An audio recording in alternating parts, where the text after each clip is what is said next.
अरे मरता है तो मर जाए, तुम अंकल, जैसे प्लीज सैकड़ों आते दे दीजिए हैं, ऐसे सबको देने लग प्लीज जाओ, मेरी तो अंकल। दुकान बंद हो जाएगी। चल हट यहाँ से। अंकल मैं फ्री में थोड़ी ना मांग रही हूँ, 50 रुपए तो कम है, मैं बाद में दे जाऊंगी, मुझ पे भरोसा करो। तुम भिखारियों का क्या भरोसा, एक बार चली गई तो दोबारा शक्ल नहीं दिखाएगी। चल हट। अरे भाई, बच्ची को क्यों धक्का दे रहे हो? अरे भिखारियों को ऐसे ही भगाया जाता है।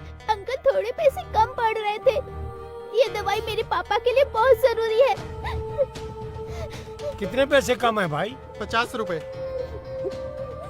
ये लीजिए 500 रुपए, बाकी 450 रुपए वापस कीजिए।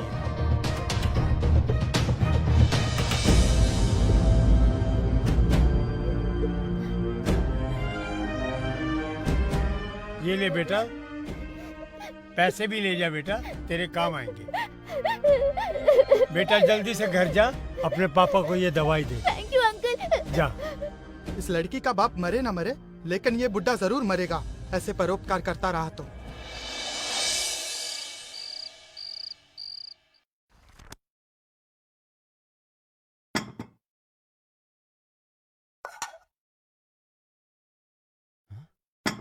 ये क्या है? सिर्फ दाल ही दाल बनी है, कोई सब्जी नहीं बनाई क्या? आपके पापा लेकर आते तो बनाती ना। सुबह मैंने इनको 500 रुपए दिए थे सब्जी लाने के लिए, सब्जी तो लाए नहीं, ऊपर से किसी का भला करके आ गए। क्यों करते हैं आप पापा ऐसे? हाँ? आपको रिमी ने सब्जी के लिए पैसे दिए थे या किसी का भला करने के लिए? बेटा, उस बच्ची को पैसे की बहुत जरूरत थी। हाँ, तो उसे पूरे पैसे देने की क्या जरूरत थी? 10-20 रुपए देकर भी तो आप पीछा छुड़ा सकते थे ना। हाँ? अब देखिए, आपके इन्हीं चक्करों की वजह से हमें दाल रोटी खानी पड़ रही है। और रिमी, तुम पापा को दोबारा पैसे देकर बाजार नहीं भेज सकती थी क्या? इनका क्या भरोसा, कहीं वापस कोई जरूरतमंद मिल जाता तो उसे भी पैसे देकर वापस खाली हाथ घर लौटाते। तुम कोई नौकर क्यों नहीं रख लेती हो? हाँ, अगर नौकर रख लिया तो घर में पड़े पापा क्या करेंगे? अरे पर कम से कम ये सब तो नहीं होगा। थोड़ा बहुत काम कर रहे हैं तो हाथ पैर चल रहे हैं, कुछ नहीं करेंगे तो बिस्तर पकड़ लेंगे, और वो मुसीबत भी हमें ही झेलनी पड़ेगी। फिर कौन करेगा इनकी सेवा? बेटा, वो बच्ची सही में बहुत मजबूर थी। अगर उसके पापा को दवाई न मिलती तो पता नहीं क्या हो जाता। दादू ने तो अच्छा काम किया है, आप उन पे क्यों चिल्ला रही हो? मेरी टीचर कहती है जो नीडी पीपल की हेल्प करता है वही गॉड होता है। सनी, बड़ों के बीच में बोलना बैड मैनर्स होता है। देखो, कल सुबह मुझे ऑफिस जल्दी पहुंचना है, इसलिए कल सुबह दादू ऑटो से स्कूल छोड़ने जाएंगे, ठीक है? चलो जल्दी से अपना खाना फिनिश करो और जाके सो जाओ। आपका बेटा तो दाल को हाथ भी नहीं लगाता, आज इसे भूखा ही सोना पड़ेगा। मम्मी, टीचर कहती है पल्सेस में खूब विटामिन होते हैं, हमें खाने चाहिए। दाल तो मैं जरूर खाऊंगा। तो ठीक है, सभी आज दाल ही खाओ।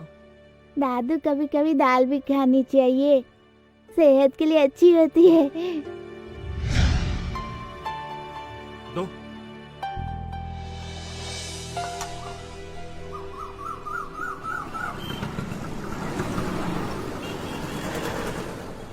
कितना हुआ भैया? अरे दादू, आप रिक्शा लेके घर जाओ ना। बेटा, मैं घर पैदल ही चला जाऊंगा, जल्दी मैं घर जाके करूंगा भी क्या? मुझे पता है, आप वैसे भी 10 रुपए में ऑटो में नहीं जा सकते, इसलिए आप पैदल जा रहे हो। मेरा बच्चा, बाय दादू। बाय।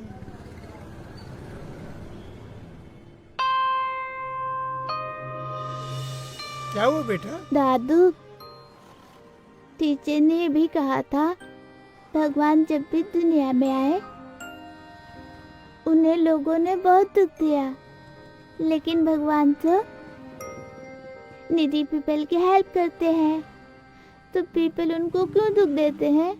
बेटा, जब इंसान किसी दूसरे इंसान के काम आएगा तो भगवान को यहाँ आने की जरूरत ही नहीं पड़ेगी। हमारे अंदर इंसान का दिल होना चाहिए, हाँ दादू, और मुझे यकीन है कि तुम भी नीडी पीपल की हेल्प करोगे। मैं भी नीडी पीपल की हेल्प करूँगा। मैं आप जैसा ही बनूंगा। हाँ, मुझे पता है बेटा। चलो बेटा।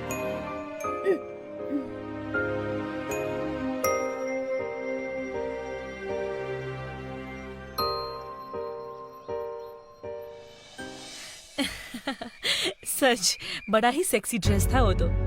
हाँ यार, आजकल तो ये विमेन के बीच बना फैशन का ट्रेंड है। राज तो क्रेजी है मुझे उस ड्रेस में देखने के लिए। बट ये कैसे पॉसिबल है? तेरे फादर इन लॉ तुझे इतने बोल्ड आउटफिट में देखेंगे तो वो क्या सोचेंगे? Who cares of him? उनकी वजह से हम क्या खुश रहना छोड़ दे? ये बूढ़े लोग होते ही है हमारी खुशियों में आग लगाने के लिए। बट तू है बहुत लकी यार जो तुझे राज जैसा हस्बैंड मिला है। मेरे घर में देख, मेरे ससुर की चलती है, चाहे वो सही हो या गलत। मैंने एक बार अपने हस्बैंड से फादर इन लॉ को अलग रहने के लिए क्या बोल दिया, वो तो कहने लगे मैं तुम्हें छोड़ सकता हूँ पर अपनी मम्मी पापा को नहीं। ये खून के रिश्ते भी ना बड़े अजीब होते हैं। कितनी भी परेशानी हो वो एक दूसरे का साथ नहीं छोड़ सकते। तेरे और मेरे ससुर में डिफरेंस भी तो देख।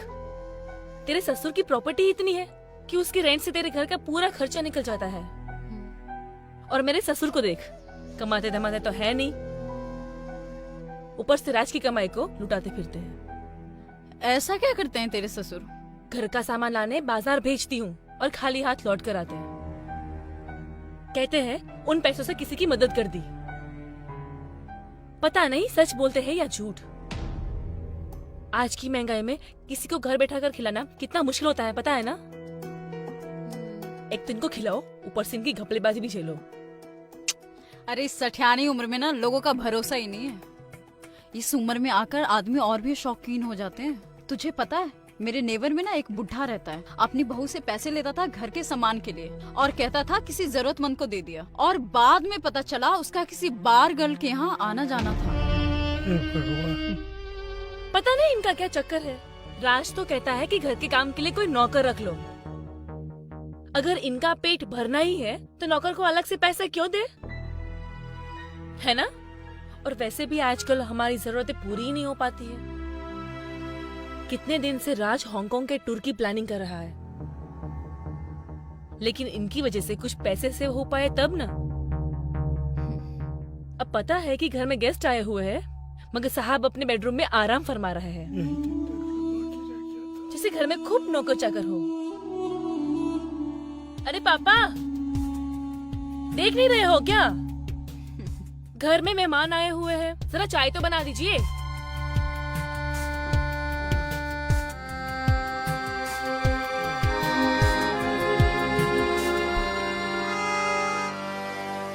अरे छोड़ना, बुलाते रहेंगे। और बता, तूने और कौन सी ड्रेस देखी?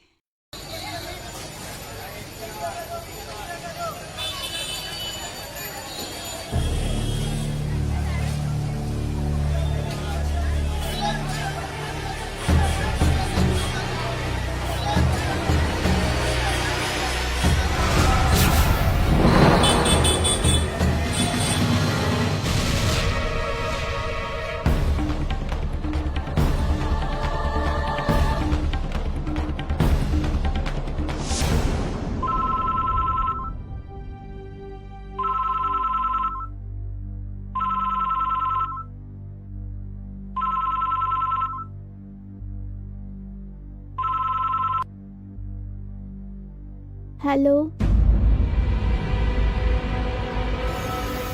ठीक है अंकल, मेरे दादू का ख्याल रखना। मैं अभी अपने डैडी को भेजता हूँ। किसका कॉल था बेटा? दादू बेहोश हो गए।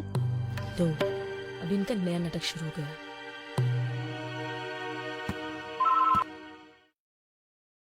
Hello hello daddy. ये किसको कॉल कर रहे हो तुम? हेलो सनी बेटा, तुम कुछ बोल क्यों नहीं रहे हो? डैडी को। देखो बेटा, छोटी छोटी बातों के लिए पापा को परेशान नहीं करते, ओके? तुम जाओ, जाके खेलो, दादू आ जाएंगे, okay? Hello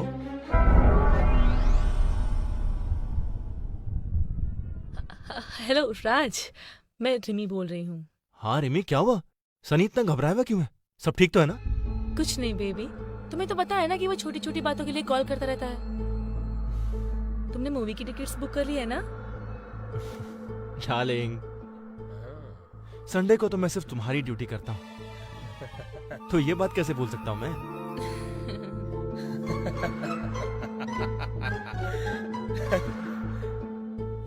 bye darling, love you. क्या हुआ बे, तू क्यों इतना हंस रहा है? तेरी शादी होने दे, फिर देखता हूँ मैं तू कैसे हंसता है। यार मुझे एक्चुअली ये समझ नहीं आता कि लोग अपनी वाइफ से इतना खौफ क्यों खाते हैं। वो खौफ इसलिए खाते हैं क्योंकि लड़कियां ना वाइफ बनते ही शेरनी हो जाती है। और लड़के डॉगी। उसके लिए मैंने तू भी कुत्ता ही बनने वाला है, डन, डन, याद रखना ये बात। हाँ? डन।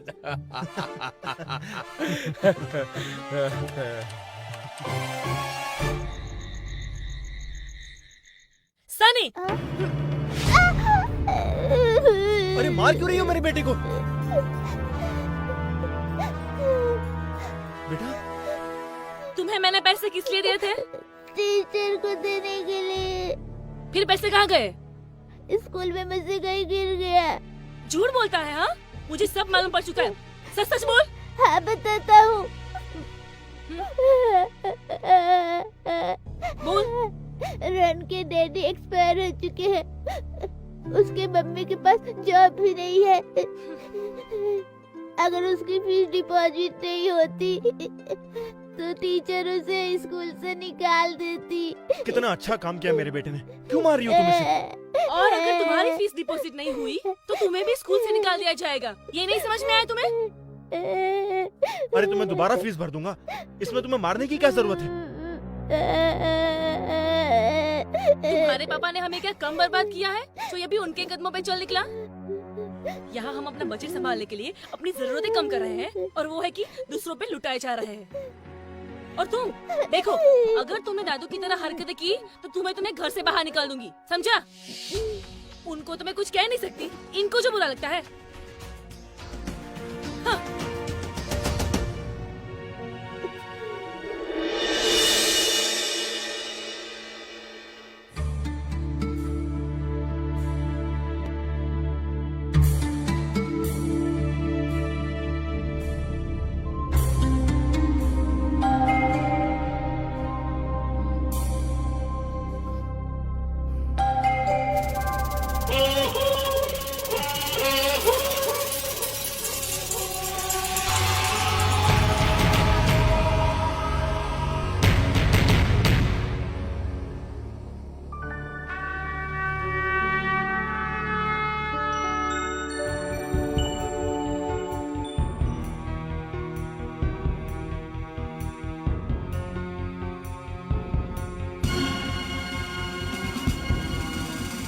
पैसे लाए तो मैं कहाँ चले गए?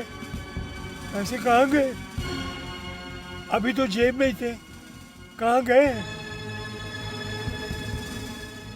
हे भगवान, वैसे मेरे साथ इतनी परेशानियां लगी हुई हैं, अब क्या होगा? अंकल जी हट जाइए ना, मुझे देर हो रही है। अंकल साइड में खड़े होकर के देखिए ना, दूसरे को क्यों तकलीफ दे रहे हैं? देखिए अंकल, साइड हो जाइए, साइड हो जाइए।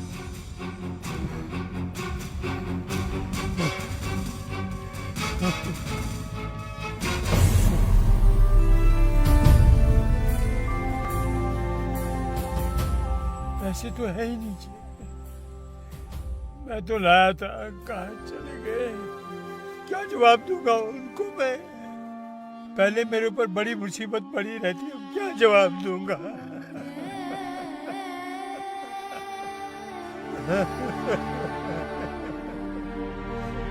हे राम, हे राम।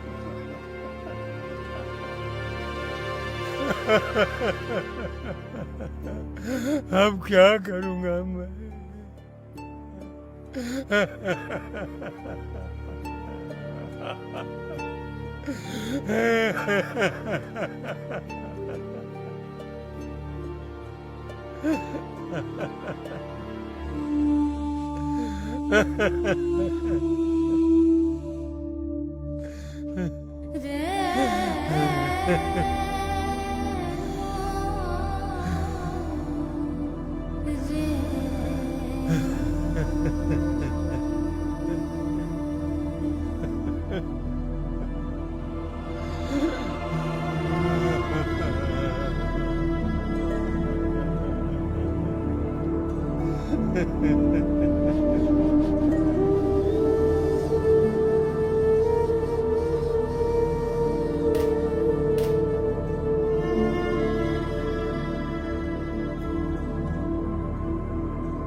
बेटा, मेरा एक छोटा सा काम कर दोगे क्या?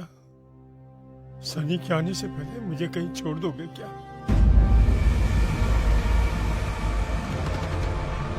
कहाँ जाना चाहते हैं? बेटा, मैं चाहता हूँ कि मेरी बाकी की जिंदगी किसी वृद्ध आश्रम में मेरी उम्र के लोगों के बीच कटे। मेरे यहाँ साथ रहने से तुम लोगों को परेशानी होती है। मैं नहीं चाहता मेरे बच्चों की खुशी में मेरी वजह से खलल पैदा हो। वैसे भी मेरा शरीर थक गया। अब मैं आप लोगों के किसी काम का नहीं रहा। तुम लोगों पर मैं बोझ बनकर नहीं जीना चाहता।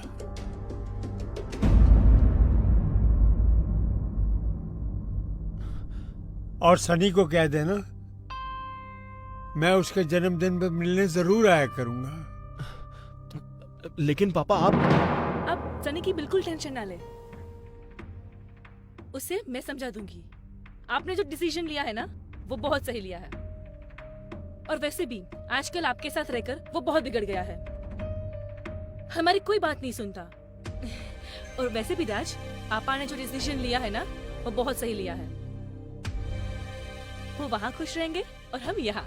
पर रीमा, मेरी बात तो देखो, तुम अब जल्दी जाओ, डिले मत करो।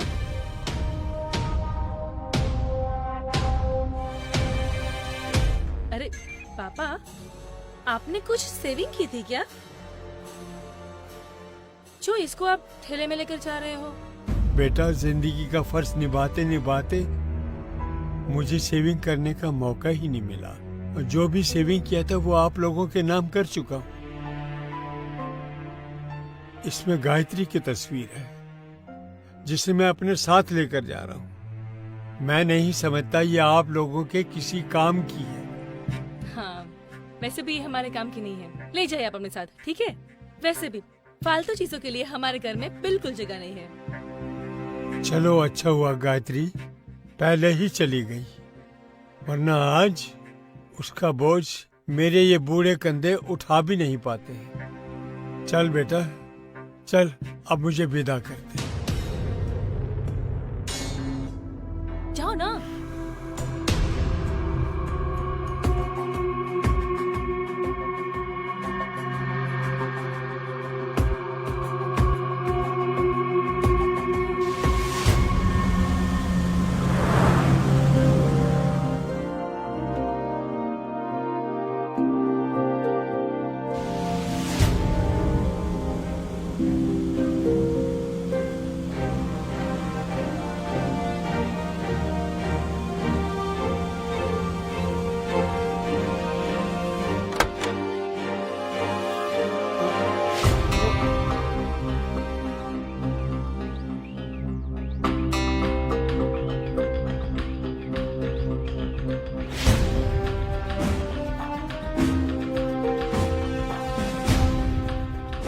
चल गायत्री, हमारी किस्मत में नियति ने ये जगह पहले से ही निश्चित कर रखी है।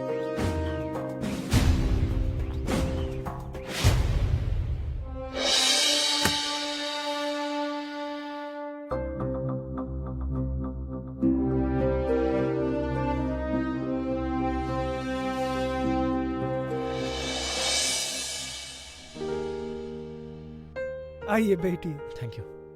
जरा इनका नाम बताइए। राम कृष्ण दयाल।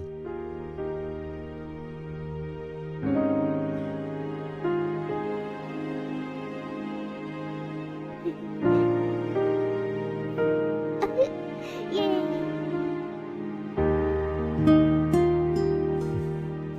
अरे वाह, मैं ये पहला आश्रम देख रहा हूँ जहाँ बूढ़ों और बच्चों को एक साथ सहारा मिला है। जी हाँ, दोनों अपने अपने घर वालों को मिस ना करे, इसलिए दोनों के लिए एक ही आश्रम बना है। यहाँ दादा दादी अपने पोती और पोतियों को पाल लेते हैं और पोते पोतियां अपने दादा दादी को। क्या बात है।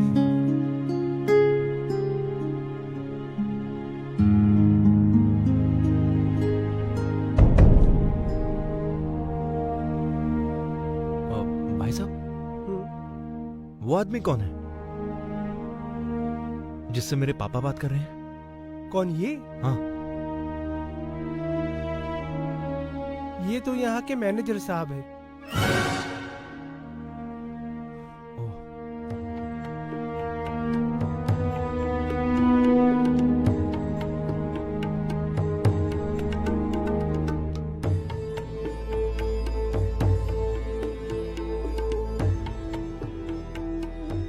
आपने मुझे किस लिए बुलाया है? कुछ काम था? सर वो मुझे आपसे कुछ पूछना था। कहिए, क्या पूछना है? सर मुझे एक सेकंड सर, सो सॉरी। हाँ बोलो रिमी। पोज से छुटकारा मिला कि नहीं? देखो मैं भी किसी से बात कर रहा हूँ, तो मैं कॉल बैक करता हूँ। हाँ ठीक है। अच्छा रुको, मेरी बात सुनो। उनसे कहते ना कि सनी के बर्थडे पर भी आने की जरूरत नहीं है, क्योंकि मैं नहीं चाहती कि मैं सनी पर उनकी परछाई तक पड़े। ठीक है? मैंने तुमसे कहा ना, फोन रखो, अभी बाद में कॉल करता हूँ तुम्हें। Okay fine.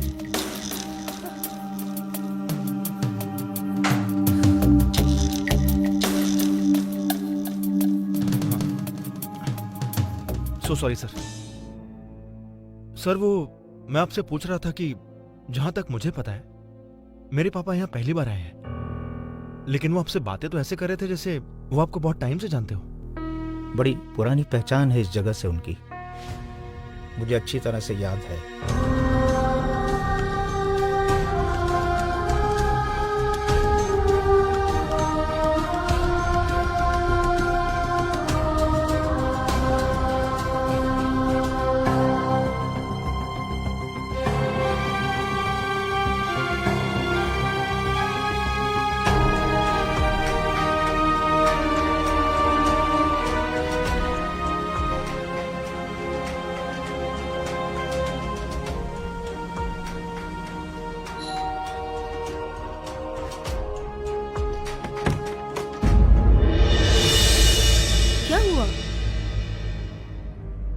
तुम तो ऐसे सैड हो जैसे तुमने अपने पापा को वृद्धाश्रम नहीं शमशान छोड़ कर आए हो।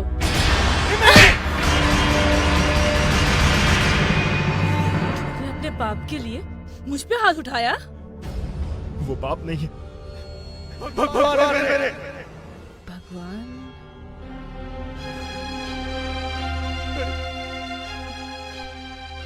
मैं तो अनाथ हूँ। आज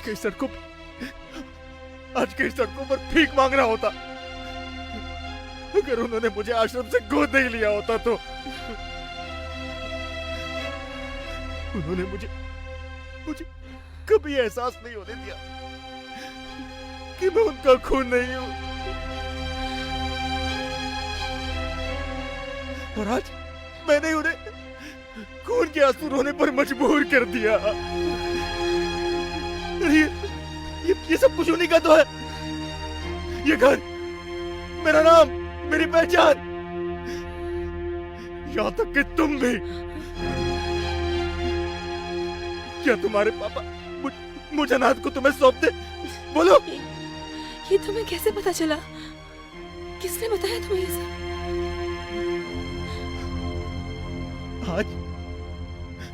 आज वो आश्रम का मैनेजर मुझे ये सब नहीं पता था, तो मैं जिंदगी भर अपने भगवान से अनजान रहता। बड़ी पुरानी पहचान है इस जगह से उनकी, मुझे अच्छी तरह से याद है कि वो आज ही का दिन था। आज से 30 साल पहले वो अपनी पत्नी के साथ यहाँ एक अनाथ बच्चा गोद लेने के लिए आए थे। वो जरूर तुम ही हो बेटा। किस्मत का खेल देखो, आज ही के दिन वो तुम्हें यहां से गोद लेकर गए थे और आज ही के दिन तुमने यहां पर छोड़ने आए हो। खून खून में फर्क पैदा कर दिया है तुमने। आज तुमने दिखा दिया कि अपना खून अपना ही होता है। अगर तुम उनका खून होते तो कभी इन्हें खून के आंसू नहीं रुलाते। सच तो ये है कि मैंने उनको तकलीफ पहुंचाने में कोई कमी नहीं चाहती। मैं एक अच्छी बहू और एक अच्छी पत्नी कभी बन ही नहीं पाई। मैंने ही तुम्हें उनके खिलाफ भड़काया। मुझे माफ कर दो राज, मुझे माफ कर दो। मुझे माफ कर दो राज। मैंने कौन सी इज्जत रखी है उनकी?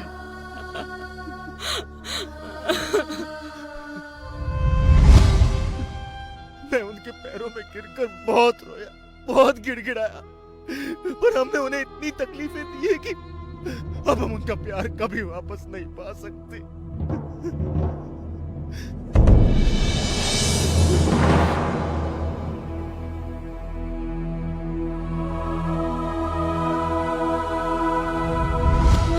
राज, तुम प्लीज मुझे उनके पास ले चलो।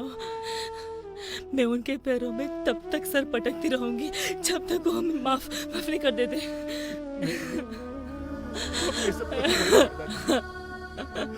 वो हमारे पास कभी नहीं आएंगे, कभी नहीं आएंगे। सरप्राइज! मम्मी, डैडी, दादू। पापा, पापा, पापा हमें माफ कर दीजिए। पापा हमें माफ कर दीजिए। मुझसे बहुत बड़ी माफ कर दीजिए पापा। मैंने बहुत बुरा बर्ताव किया है आपके साथ। मैं माफी के लायक नहीं हूँ। आपने जिंदगी भर बोझ उठाया और आज जब आपको जरूरत है तो मैंने आपको ही बोझ समझ लिया। आपने मुझे ये कभी एहसास नहीं होने दिया कि मैं आपकी औलाद नहीं। जिस औलाद को अपने बेटे की तरह जिंदगी भर प्यार दिया, अब उससे नाराज होकर उसके सिर से पिता का साया मत हटाइए। देखिए पापा, अगर आपने मुझे माफ नहीं किया ना तो मैं अपने आप को ऐसी सजा दूंगा कि आपको मेरा बोझ एक बार फिर उठाना पड़ेगा, अपने कंधों पर रखकर मुझे शमशान तक पहुंचाने का। ऐसा मत बोल बेटा, ऐसा मत बोल बेटा। तुम बच्चों की शरीर में बना जी रहा हो। तुम मेरी जिंदगी में नहीं होते तो मैं गायत्री के साथ ही इस दुनिया को अलविदा कह दिया होता। उसने मुझसे वादा लिया था कि मेरे बेटे की आंखों में कभी आंसू मत आने देना। आज मैं तुमको रुलाकर मैं उसका गुनाहगार बन गया बेटा। अब मुझसे ये गुनाह नहीं होगा। मैं खुद तो तकलीफ उठा सकता हूँ, मगर गायत्री से लिया वादा मुझसे ना तोड़ना बनेगा। बस तुम लोगों से एक ही विनती है, जब तक मैं जिंदा हूँ मेरे पोते को मुझसे दूर मत करना कभी। मैं भी जहाँ दादू कहते वहाँ मुझे मेरे हर बर्थडे पे ले जाया करते थे। मुझे पता था दादू वहाँ जरूर मिलेंगे। मैं जाके अपने दादू को ले आया। मेरा राजा सनी बेटा, इसमें मेरी जान है। मैं इसके बिना जी नहीं पाऊंगा।